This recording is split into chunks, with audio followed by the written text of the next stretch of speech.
네, 안녕하세요. 오늘 행복한 인생을 위한 인문학, 네, 5번째 시간입니다. 네, 오늘은 예술에서 찾은 행복에 이르는 방법에 대해서 나눠보도록 하겠습니다. 저는 다양한 주제로 소통을 하고 있는 인문학 강사 윤지원입니다. 오늘도 여러분들과 함께 진실한 마음으로 함께 성장하고 싶습니다. 네, 오늘도 생각해 볼 것은요. 행복에 어떻게 이를 것인가? 행복에 이르는 방법은 무엇인가에 대한 이야기들을 나눠보려고 하는데요. 네, 영화 어떻게 생각하시나요? 영화 좋아하시나요? 네, 이탈리아 평론가 리치오니 카뉴도가 이런 말을 했습니다. 건축, 음악, 그림과 조각, 시와 무용, 이 모든 것을 포함하는 것이 영화이며 움직임의 조형 예술인 영화는 제7의 예술이다 라고요. 네, 영화 안에 모든 것들이 담겨 있다고 하죠. 네, 영화는요, 네, 이 예술 중에서도 영화 작가가 체험한 실제를 시각과 청각, 이미지의 창작적 구성을 통해 재현하는 예술 행위다 라고 말을 하고요. 카메라, 필름, 조명, 사운드 등의 근대 과학기술의 급진적 발달이 가져다준 기계공학적 표현 도구를 이용하여 영화 작가가 그의 메시지를 대중에게 진술하는 종합적 예술 장르다라고 나와 있습니다. 되게 딱딱하게 느껴지지만 하지만 우리는 영화를 다 알고 있죠. 네. 영화는요. 영화가 왜 종합예술이라고 말을 하냐면 연극, 문화, 음악, 무용, 조각이나 미술의 이제 제반 요소가 전체 영화를 이룩하는 데 필요한 부분이라는 것 외에 영화는 여타의 구예술에서 독립된 새로운 제7의 예술이라는 것을 말한다. 우리가 예술이라는 단어를 들으면 어떤 생각이 드세요? 좀 약간 우아하고 고급스럽고 이런 생각이 드시나요? 아니면 되게 친근한 느낌으로 익숙한 느낌이 드시나요? 네. 여타 다른 예술 장르와는 조금 다르게 영화는 우리에게 굉장히 가깝게 느껴지는 예술 장르이기도 하죠. 진입 장벽이 또 낮기도 합니다. 우리가 영화를 볼 때 막 이렇게 마음을 심각하게 생각하고 보진 않죠. 그래서 뭔가 영화를 즐길 수 있는 우리의 마음이 준비되어 있기 때문이라고 할 수 있는데요. 오늘 예술에서 어떻게 행복에 이를 것인가에 대한 이야기를 오늘은 영화 중에서 꾸페시의 행복여행이라는 영화를 가지고 나눠보려고 합니다. 꾸페시의 행복여행을 보신 분들도 계시고 아마 보지 않으신 분들도 계실 건데요. 아마 책으로 보신 분들도 계실 것 같아요. 아마 오래전에 보셨다면 그때 보셨던 생각들이나 어떤 그때 느꼈던 그런 감정들을 좀 이렇게 소환해 보시는 시간이 되시면 좋을 것 같은데요. 꽃배씨의 행복여행의 줄거리를 간단하게 소개를 드릴게요. 꽃배씨는요, 정신과 의사입니다. 매일매일 저는 불행합니다. 행복하지 않아요. 라고 말하는 사람들을 만나고 있어요. 그래서 얼마나 자신이 행복하지 않은지, 얼마나 지금 불행하고 외롭고 슬프고 우울한지 매일매일 그런 말을 하는 사람들과 만나고 있죠. 네. 이 정신과 의사인 남자 주인공 헥터는요. 사람들은 나에게 와서 행복하지 않아요. 저는 불행해요. 우울해요. 슬퍼요. 라고 말을 하는데 행복이 뭐지? 행복이라는 게 뭘까?에 대한 생각으로 이어지게 됩니다. 나에게 행복은 뭘까? 행복이 뭘까? 내가 사람들에게 이런 이야기들 전하고 들을 때 나는 행복을 뭐라고 할 수 있을 것인가에 대한 생각을 하면서 고민에 빠지게 됩니다. 그래서 여자친구가 있는데요. 행복의 비밀을 찾기 위해서 여행을 떠나기로 결정합니다. 근데 언제 돌아올지는 모르겠어. 근데 일단 떠날 거야. 세계 여행을 떠날 거야. 라고 말을 합니다. 여자친구의 입장에서 어땠을까요? 남자친구가 기약 없는 여행을 떠나기로 작정을 했어요. 세계 여행을 떠난대요. 언제 돌아올지 모른다고 합니다. 어떤 마음이었을까요? 헥터는 이런 그 복잡한 마음을 가진 이 여자친구를 뒤로하고 여행을 떠나기로 합니다. 노트 하나를 가지고 떠나요. 자신이 만나는 사람들에게 행복이 무엇인지 물어보고 자신이 그때그때 깨달은 행복이라는 것에 대해서 적어갑니다. 그래서 나의 이 노트에, 꾸페 씨의 노트에 행복에 대한 이야기들이 한 줄씩 적혀갑니다. 목적지도 없고요. 기부길도 모릅니다. 행복은 무엇일까라는 질문만 가지고 출발을 하는데요. 어떤 일들이 벌어질까요? 이 꾸페 씨의 행복 여행. 처음에는 이제 상해로 갑니다. 비행기에서 만난 이 돈이 많은 이 분과 친해졌다고 하기에는 조금 그런데 어떤 인연이 생겨서요. 이 돈이 많은 사람과 상해에서 이렇게 시간을 보내게 되는데 이 사람이 내가 행복을 보여주지, 돈으로 살 수 있는 행복이 뭔지 알려줄게 라고 말을 하면서 이 사람은 돈이 행복의 조건이라고 믿어요. 이 사람은 돈으로 행복을 살 수 있다라고 믿습니다. 그래서 꾸페 씨는 사실은 이 영화 속에 나오지 않습니다. 꾸페씨 행복여행의 주인공은 헥터인데요. 헥터는 이 은행가와 시간을 보내면서 어떤 것들을 느낍니다. 행복은 돈으로 살 수 있는가? 그렇지 않은가? 어떤 일들을 겪게 되는데 본인은 생각하지 않았던 어떤 일인데 이 일들이 사실은 이 돈이 많은 은행가가 돈으로 이 헥터에게 일어나게 한 어떤 일들을 겪어요. 상해에서의 일을 이렇게 겪고 그리고 난 다음에 티벳으로 향합니다. 그래서 그곳에서 만난 노승과 시간을 보내는데요. 당신은 이미 해답을 알고 있어 라고 말하는데 이 수도원에서 만난 승려는요. 헥터에게 의미심장한 조언들을 해줍니다. 바람 부는 이 장면, 이 사진의 장면은요. 헥터와 어떤 시간을 보내는 장면 중에 하나인데 헥터 나와보세요. 바람이 붑니다. 바람이 불어요. 라고 말을 하고 굉장히 그 바람 불어서 이렇게 천들이 막 펄럭펄럭이는 이 시간을 굉장히 행복하게 막 누리고 있는데 헥터는 이게 왜 행복한지 사람들이 막 이렇게 신나고 행복해하는 표정을 짓고 있는데 이 여행 초기에 있는 이 헥터는 이게 왜 행복한지 이 사람들은 왜 행복하게 느끼고 있는지 잘 모르는 상황입니다. 이 장면이요. 굉장히 중요한 장면인데 마지막 장면과 어떻게 연결이 됩니다. 이따가 나눠보도록 할게요. 그런 다음에 이제 헥터는 아프리카로 떠난 옛 친구와 재회하게 되는데요. 있는 그대로의 나를 좋아해 주는 것이 행복의 비밀일 수 있겠구나 라는 것들을 느끼게 됩니다. 여기에서 굉장히 많은 일들을 겪게 됩니다. 그리고 많은 감정들도 겪게 되죠. 죽음에 대한 공포도 느끼게 되고요. 두려움도 느끼게 됩니다. 네, 그리고 아프리카 대륙으로 이동하는 비행기 안에서 만났던 바로 옆자리에 탔던 여성분과 이렇게 친해지게 되면서 그분의 집에 초대를 받게 되는데요.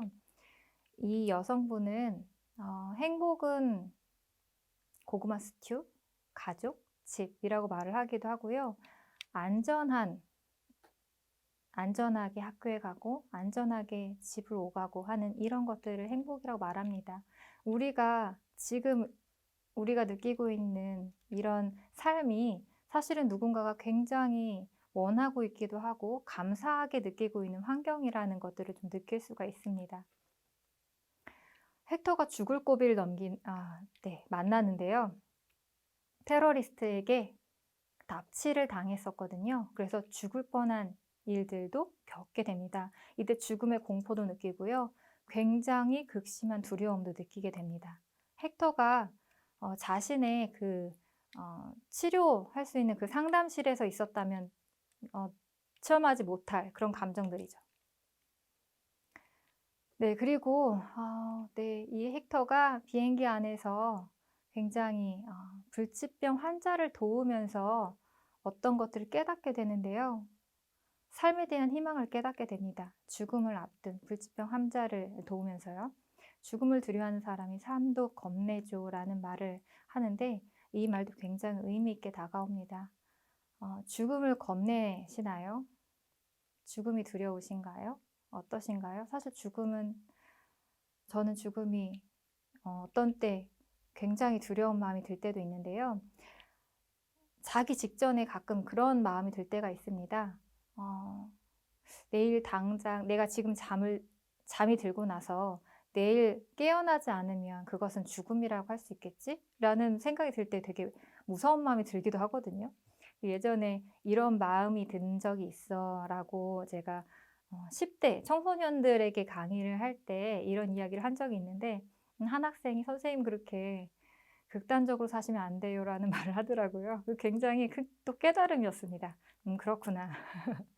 네. 그래서 죽음이라는 게 두렵게 느껴질 수도 있는데 두렵기만 한 게 아니다. 그래서 인간은 죽음으로 가는 존재라기보다는 살아가는 존재라고 생각할 수도 있다라는 어떤 그런 깨달음이 있었는데요. 네, 헥터가 이렇게 모든 여행들을 끝내고 위험천만한 어떤 순간들을 다 겪은 다음에 이제 헥터의 모험을 마치고 돌아옵니다. 클라라에게 이제 돌아오는데요. 그러니까 헥터가 헥터가 그 자신의 행복 노트에 적은 이 행복에 이르는 팁, 어떤 비결 이런 것들을 우리가 하나씩 한번 나눠보도록 하겠습니다. 첫 번째는요, 남과 비교하면 행복한 기분을 망친다 라고 써 있어요.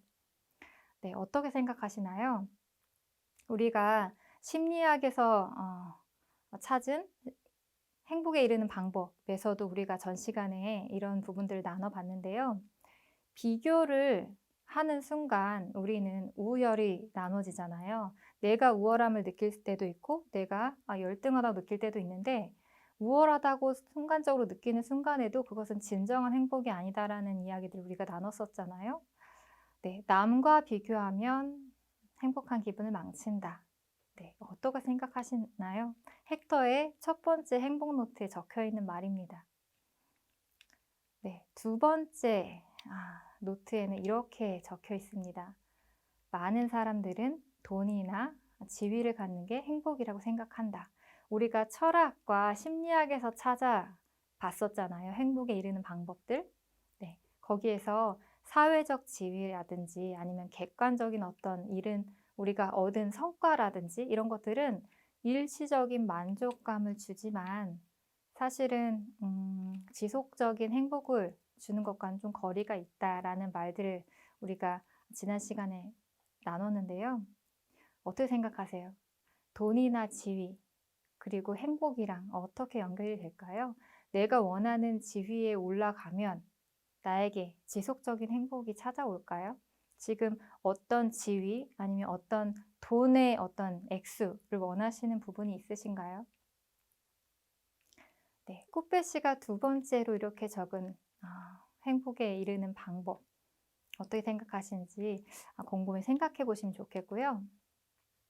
세 번째 이런 글씨가 적혀 있습니다. 많은 사람은 행복이 미래에 있다고 생각한다.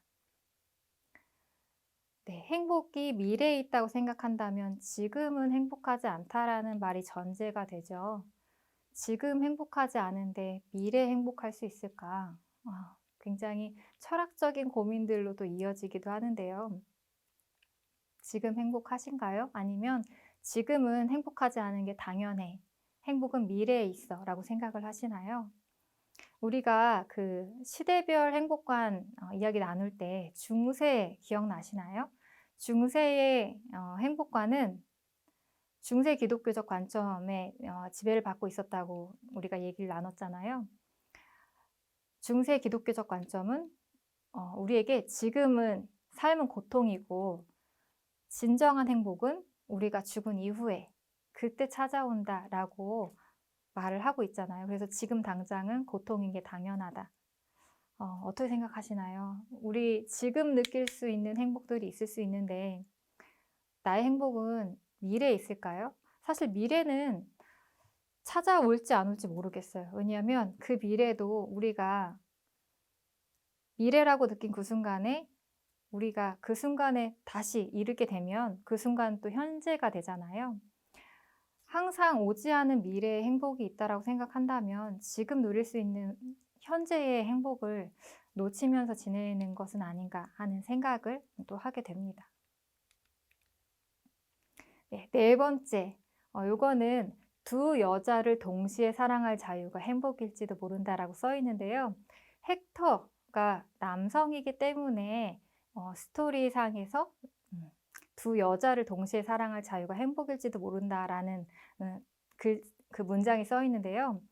이 문장은 여성분들은 두 남자를 동시에 사랑할 자유가 행복일지도 모른다라고도 바꿔서 이해하실 수도 있을 것 같아요. 어떻게 생각하시나요? 네, 헥터가 분명히 여자친구가 있죠. 클라라가 여자친구가 있는데 돈 많은 은행가를 상해에서 이렇게 동행을 했잖아요. 그때 이 돈 많은 은행가가 헥터에게 어떤 여성을 보냅니다. 돈을 주고. 근데 헥터는 그 여성이 자신에게 매력을 느껴서 자기에게 왔다고 생각을 해요. 근데 사실은 알고 보니 돈을 받고 온 거였죠. 그리고 그 사실을 알기 전까지 헥터는 그 여성과 좋은 되게 행복한 시간을 보냅니다.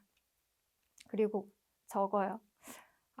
행복이란 두 여성을 사랑할 자유가 아닐까? 라고 적습니다. 그리고 그 다음 날 사실은 그 여성이 사실은 돈을 받고 나에게 왔었던 것이구나 라고 깨닫는 순간 네, 처참한 어떤 그런 마음을 또 감정을 경험하게 됩니다. 네, 이 장면이죠. 내가 행복을 보여주지 돈으로. 네, 그래서 돈으로 행복을 살 수 있다라고 생각하는 사람과 함께 있을 때 헥터가 겪은 일입니다. 네, 꾸페 씨의 행복 노트에 5번째 이런 문장이 적혀 있어요. 때로는 진실을 모르는 게 행복일 수도 있다.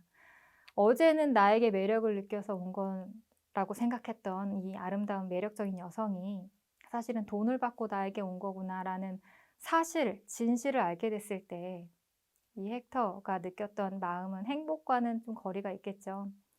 어떻게 생각하시나요? 진실을 모르고 행복을 느끼고 있는 것이 나에게 정말 좋은 것일까? 아니면 마음이 되게 아프고 슬플 수 있지만 진실을 아는 게 나을까? 아마 이렇게 의견이 갈릴 것 같은데요. 어떻게 생각하시나요? 네. 때로는 진실을 모르는 게 행복일 수도 있다라고 헥터는 자신의 행복 노트에 이렇게 적었습니다. 6번째 문장은요. 불행을 피하는 게 행복의 길은 아니다 라고 나와요. 우리가 앞에서 나눴던 이야기들을 생각해 보면 그러니까 불행을 더는 방향으로와 그리고 적극적으로 행복을 찾는 자세 이렇게 두 가지로 나눴었잖아요. 그래서 고통을 더는 거, 소극적인 자세라고 했었고 더 행복해지는 방향으로 나가는 거. 그래서 이거를 우리가 긍정심리 쪽에서 다룬다고 우리가 나눴었는데 불행을 피하는 게 행복의 길은 아니다라고 적었어요. 우리는 어떻게 생각하고 있는지 한번 스스로에게 질문해 보면 좋겠습니다. 불행을 피하는 게 행복이 아니라면 그러면 나에게 행복은 무엇인가? 행복을 위해서 어떻게 나아가는 것들을 나는 행복이라고 생각하는가? 그러면 나의 행복을 위해서 그 방향으로 나아가려고 할 때 나는 어떤 일들을 할 것인가? 네, 생각하면 좋겠고요. 7번째, 행복은 일종의 부수적 효과다. 네, 사이드 이펙트라고 이제 나오는데 행복은 어떤 결과적으로 이렇게 찾아지는 것들, 이렇게 어떤 목적을 가지고 목표를 가지고 행복하고 성취하는 게 아니라 어떤 다른 일을 하고 있을 때 부수적으로 따라오는 효과이다라고 여기 나오는 박사가 그런 이야기들을 하거든요. 우리가 조금 이따가 나눌 이야기들 중에서도 이런 이야기들이 있는데 행복 자체가 목표가 되면 사실은 행복은 우리 손에 들어오지 않을 수도 있습니다. 우리가 지난 명언들, 지난 시간에 다뤘던 이야기들을 생각해 보면 '지금 나는 행복한가?' 라고 말하는 순간 행복은 나에게서 멀어진다라는 이야기가 있었잖아요. 네. 행복은 일종의 부수적 효과일지 아니면 우리가 추구해야 할, 성취해야 할 무언가일지 어떻게 생각하시나요? 네. 한번 질문해 보는 시간이 되면 좋겠습니다. 네. 8번째 노트에 이렇게 적혀 있습니다. 행복은 소명에 응답하는 것. 우리가 철학에서도 그랬고 심리학에서도 우리가 찾아본 어떤 행복에 이르는 방법에 대해서 말을 나눴는데요. 행복은 소명에 응답하는 것. 우리가 어떤 일들을 할 때 의미를 담는 것. 내가 지금 하는 일이 굉장히 가치 있고 내가 어떤 목적을 위해서 쓰이고 있다라고 생각할 때 내가 하는 일들이 지금 당장 깔깔깔 웃는 것도 아니고 엄청 막 기쁨에 차서 막 재미난 것만 있는 것도 아니지만 내가 내 일에 어떤 의미를 부여할 때 이것이 나의 소명이라고 생각할 때 그것이 행복이지 않을까라는 우리가 이런 이야기들 나눴었잖아요. 행복은 소명에 응답하는 것이라고 적혀 있는데 어떻게 생각하시는지 한번 내 마음에 물어보면 좋겠습니다. 나의 소명은 뭐지 그러면? 소명이라고 하면 이렇게 또 질문할 수 있을 것 같아요. 내가 지금 여기에 있는 이유가 무엇일까? 내가 지금 여기에 살아있는 이유가 무엇일까? 내가 이 땅에 태어난, 살아있는, 온 이유가 무엇일까? 이런 부분들을 생각하다 보면 네, 소명, 사명이라고도 할 수 있는데 이런 부분들을 찾아가는데 도움이 되는 질문일 수 있을 것 같습니다. 네, 꽃배씨 행복노트의 9번째 문장인데요. 행복은 있는 그대로 사랑받는 것. 네, 우리가 사랑을 받고 사랑을 주고 경험해 보신 분들 계시죠? 있는 그대로 사랑받는다는 것 어떻게 생각하시나요? 내가 어떤 모습으로 막 노력을 해서 그 모습이 되어야만 사랑받는다고 느낄 때 우리는 행복하지 않을 것 같은데 나의 불완전함, 나의 약함, 나의 이런 약점들까지 이런 모습들 모두 온전한 나의 있는 모습 그대로 나를 바꾸려 하지 않고 이런 나의 있는 그대로를 사랑한다. 그리고 그 모습 그대로 나를 사랑한다.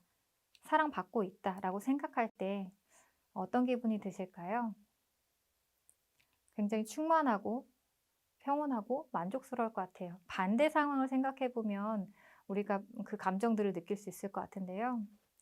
내가 어떤 모습이 되려고 막 노력을 해야만 사랑을 받을 수 있다면, 사랑을 받는 곳까지 가는데 나의 어떤 노력들이 필요하다면 정신적인 어떤 피로감이 있을 것 같습니다. 네. 네, 10번째 고구마 스튜. 행복은 고구마 스튜라는 이제 노트에 적었는데요. 헥터가 이제 아프리카 대륙으로 넘어갈 때 옆자리에 앉으셨던 분이 했던 말이죠. 행복은 고구마 스튜예요. 엄마가 끓여주신 그 고구마 스튜. 네. 우리가 맛있는 것 먹을 때 그리고 좋아하는 사랑하는 사람과 함께 어떤 굉장히 맛있는 것들을 먹을 때 굉장히 행복하죠. 맛있는 걸 먹고 있을 때 생각나는 사람이 사랑하는 사람이라고 합니다. 우리가 되게 맛있는 음식을 먹을 때 누군가가 떠오르시나요? 누가 생각나시나요? 이 음식 누구와 함께 먹고 싶다. 누구와 함께 먹으면 참 좋겠다. 이런 생각 드시나요? 내가 그를 사랑하는 것을 인식하지 못하고 있는 순간이 있을 수 있는데요. 만약에 어떤 굉장히 좋은 순간, 행복한 순간에 그와 함께하고 싶다라는 생각이 드신다면 나는 그 사람을 사랑하고 있구나 라고 생각해도 좋을 것 같습니다. 네, 고구마 스튜, 가족, 집, 아까 우리가 나눈 장면인데요. 집과 가족이 행복이라고 말하는 사람과 함께 헥터가 이제 시간을 보내는데 우리가 알고 있는 안전한 삶, 이것들, 가족들과 함께 나누는 삶이 행복이지 않을까요? 라고 말하는 이 장면들이 굉장히 우리에게 깊은 울림을 줍니다. 우리가 인식하지 못하는 그냥 누리고 있는 모든 순간들이 누군가에게는 굉장히 그동안 없었던 굉장히 행복한, 그동안에는 위험에 처해 있었지만 이제는 안전하다고 생각하니까 행복해요 라고 말할 수 있는, 우린 이미 누리고 있지만 이런 부분들이 굉장히 많을 수도 있다고 생각을 하는데요. 네, 꾸페시의 행복노트, 사실 헥터의 행복노트를 알 수 있는데 11번째 문장은요. 두려움은 행복을 가로막는다 라는 말이 써 있어요. 네, 우리가 다가올 미래에 대해서 되게 두려워하고 있을 때 현재를 누릴 수가 없죠. 아직 일어나지 않은 무언가가 계속 머릿속을 떠다니고 있을 때, 머리 한편에 계속 어떤 걱정이 들어있을 때 우리가 온전히 행복에 이르는 건 굉장히 쉽지 않은 일이 될 것 같은데요. 두려움은 행복을 가로막는다. 네, 라고 꾸페시가 적어놓은 이 말들 어떻게 생각하시나요? 네, 행복이란 온전히 살아있음을 느끼는 것. 네, 쿠프씨, 그 헥터가 죽을 뻔했죠. 테러리스트들에게 잡혀서. 그러고 난 다음에 이제 이렇게 뒤집어 쓰여진 상태로 길에 이제 버려지게 되는데, 그렇게 헥터가 살아남게 되거든요. 살아있음 그 자체로 행복하다. 나는 살아있구나. 살아있어서 숨을 쉴 수 있구나. 라고 느낄 때, 이것을 행복이라고 할 수 있겠다라고 생각할 수 있는데, 사실 우리가 매 순간 살아있음을 경험하기는 사실 쉽지 않습니다. 지금 이 영상을 보고 계시면서 나 지금 살아있어서 행복하다라고 느끼고 계신가요? 되게 아이러니하게도요. 저는 몸의 고통의 순간에 살아있음을 느끼거든요. 되게 신기하게 그냥 아무 문제 없이 평온하게, 몸도 굉장히 평온한 상태일 때는 그 평온함을 잘 못 느끼고 있다가 몸이 되게 아픈 순간에 아픈 부분들이 이제 인식이 되죠. 그럴 때 내가 살아있어서 이런 부분들도 느끼는구나 라고 생각하면서 살아있어서 다행이다라는 생각을 또 하게 됩니다. 그래서 사실은 우리가 인생 중에 겪게 되는 아픔이나 아니면 어떤 고통들이 사실은 우리 삶에서 우리에게 행복을 인식시켜 주려고 우리 삶으로 찾아오는 건 아닐까라는 생각을 어렴풋이 한 적이 있습니다. 네, 테러리스트들에게 납치당했던 순간들이죠.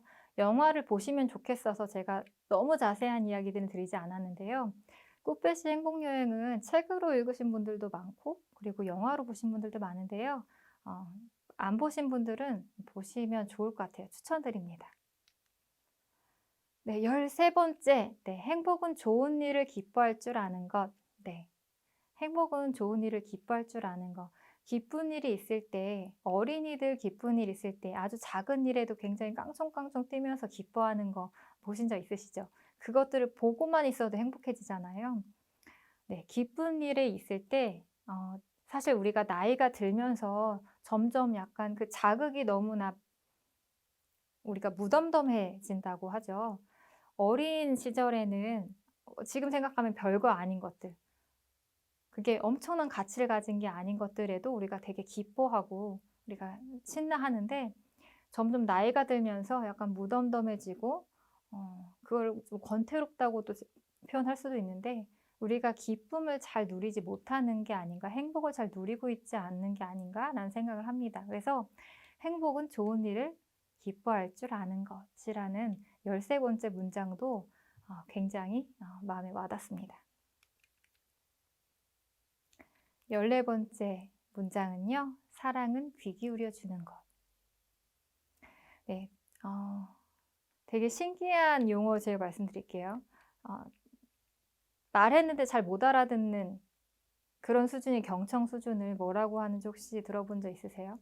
배우자 경청이라고 하거든요. 네, 뭐라고 말했는데 상대방이 뭐라고? 한 번 더 물어보는 일들 혹시 겪어본 적 있으신가요?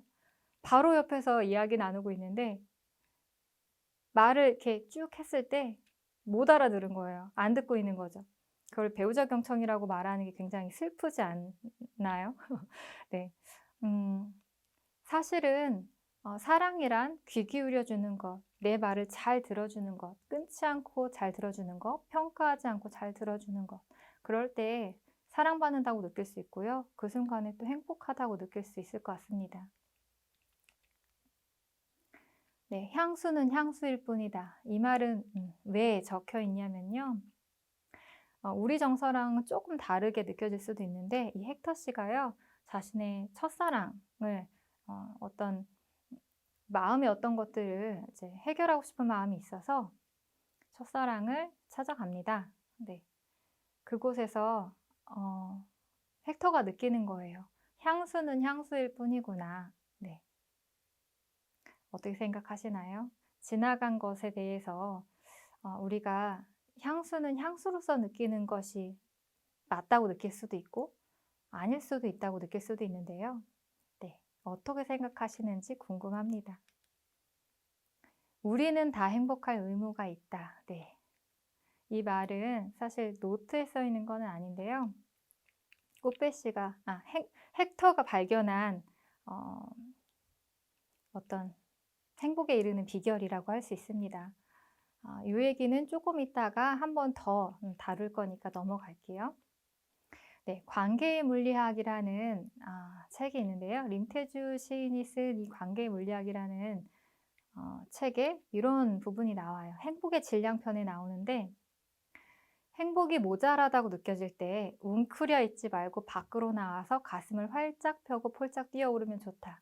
침대 위에서도 좋고 강아지를 데리고 나와 풀밭으로 뛰어도 좋다.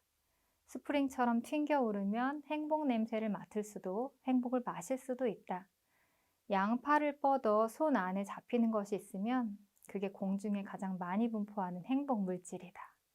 설령 아무것도 못 낚아챘더라도 뛰어오르는 행위만으로도 기분이 상쾌해진다.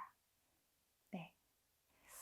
이 리듬으로 뛰어본 적 언제이신지 한번 생각해 보시겠어요? 깡총 깡총 깡총 이런 약간 부점 리듬으로 어렸을 때 이 리듬으로 이렇게 깡총깡총 뛰어다녔던 기억 나시나요? 네. 어른이 되고 나서 성인이 되고 난 후에 이렇게 뛰어보신 적 언제 있으신가요? 아마 까마득한 기억이 있지 않으실까 생각하는데요. 우리가 몸을 움직여서 이렇게 튕겨 오르면 그 자체로 또 행복을 느낄 수도 있다라는 이 굉장히 작게 느껴질 수도 있는 이 행동들이 행복으로 이어질 수 있다라는 것들이 우리에게 어떤 힌트로 또 와닿기도 합니다. 네. 우리가 이 티벳에서 만난 승려 이야기가 굉장히 중요하다고 아까 말씀드렸잖아요. 이 노승이 헥터에게 "행복은 모든 것이에요." 라는 말을 하는데 우선 탈벤 샤하르가 말했던 말을 한번 같이 나눠 볼게요. "행복한 사람은 긍정적인 감정과 삶의 의미를 함께 느낀다. 이는 한순간이 아닌 모든 경험이 합쳐진 느낌을 의미한다. 우리는 가끔 감정적인 고통을 겪기도 하지만 전반적으로 행복하게 살고 있다." 순간순간의 행복도 행복이라고 할 수도 있지만 우리는 모든 경험이 합쳐진 것, 아까 우리는 평가적인 행복이라고도 우리가 나눴는데요. 모든 것들이 합쳐진 그 기분을 우리는 행복이라고 말을 한다라는 말이 노승의 말과 좀 연결이 됩니다. 헥터는요, 사실은 지금 성인이지만 내면에 이 꽃배씨 행복여행이란 영화 속에서 분명히 헥터는 성인인데 아이의 모습으로 계속 나타나거든요. 강아지를 안고 있는. 헥터의 마음속에 있는 아직 아이인 이 모습들이 이제 영화 속에서 담기는데요. 헥터는 두려움이 있었어요. 클라라에게 멋진 남자, 어울리는 남자가 자신이 아닐까 봐에 대한 두려움이 있었는데요. 요 장면을 먼저 이야기해 드릴게요. 이 헥터가 티벳에 다녀온 다음에 다시 상해로 온 다음에 아프리카 대륙으로 가는 비행기 티켓을 끊습니다. 근데 승무원 분이 이 티켓은요, 굉장히 여러 번 경유를 하고 비행기도 굉장히 낡아서 되게 힘드실 텐데요. 라고 말을 하니까 괜찮다고 주시라고. 네. 그동안에 헥터가 가지고 있던 삶의 자세랑 되게 많이 다른 부분인데요.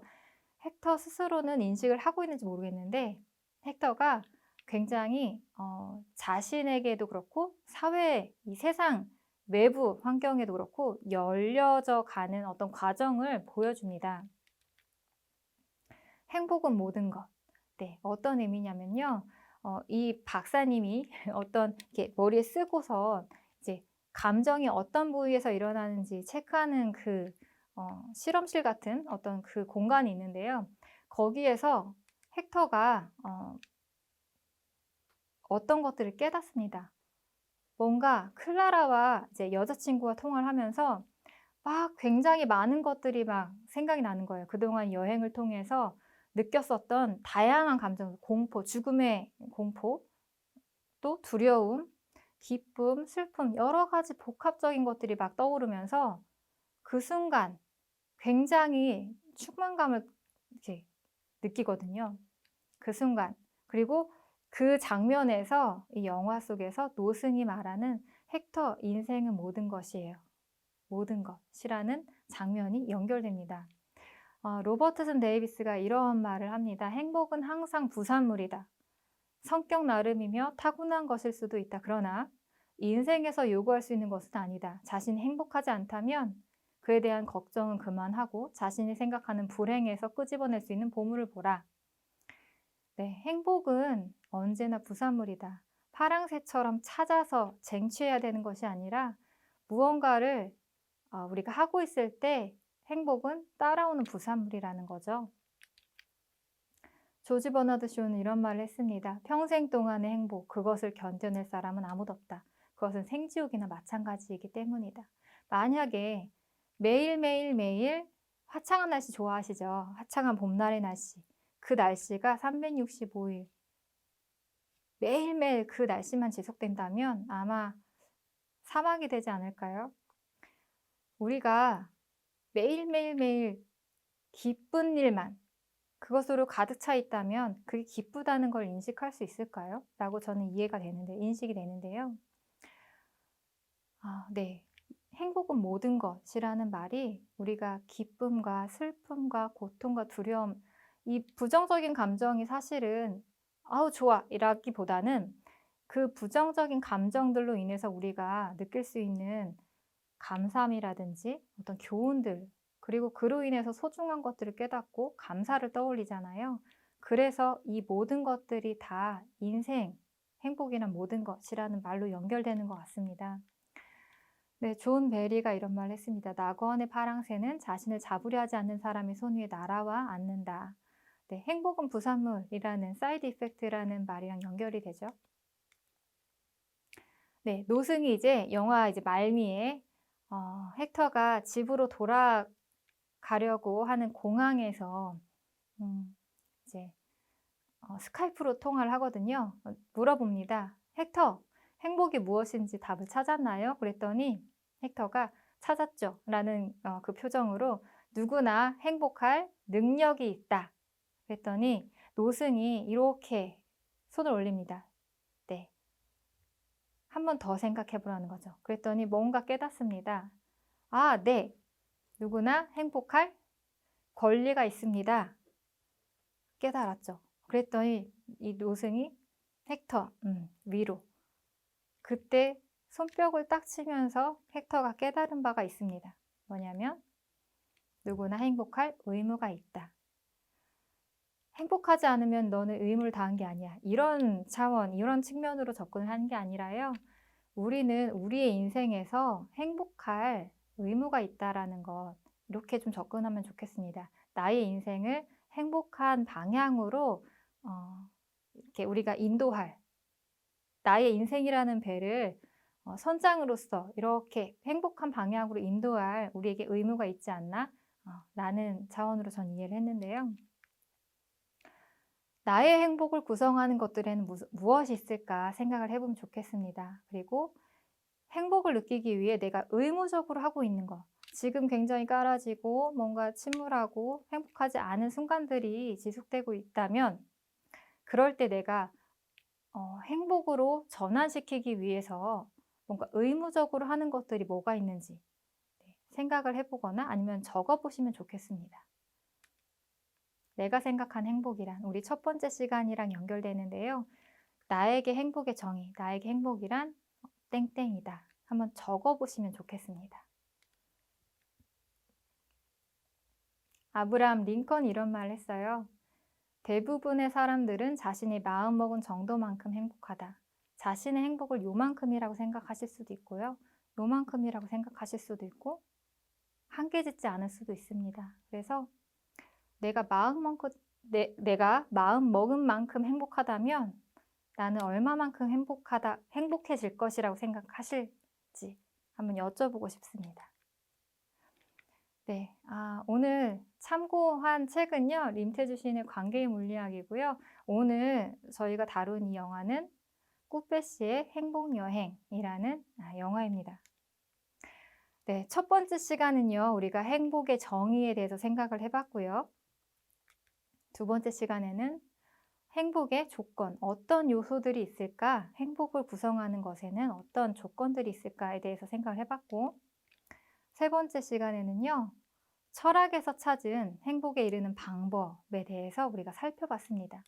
그리고 네 번째 시간에 심리학에서 찾은 행복에 이르는 방법에 대해서 우리가 살펴봤죠.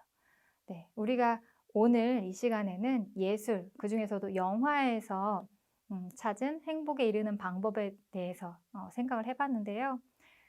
행복한 인생을 위한 인문학 어떠셨는지 궁금합니다.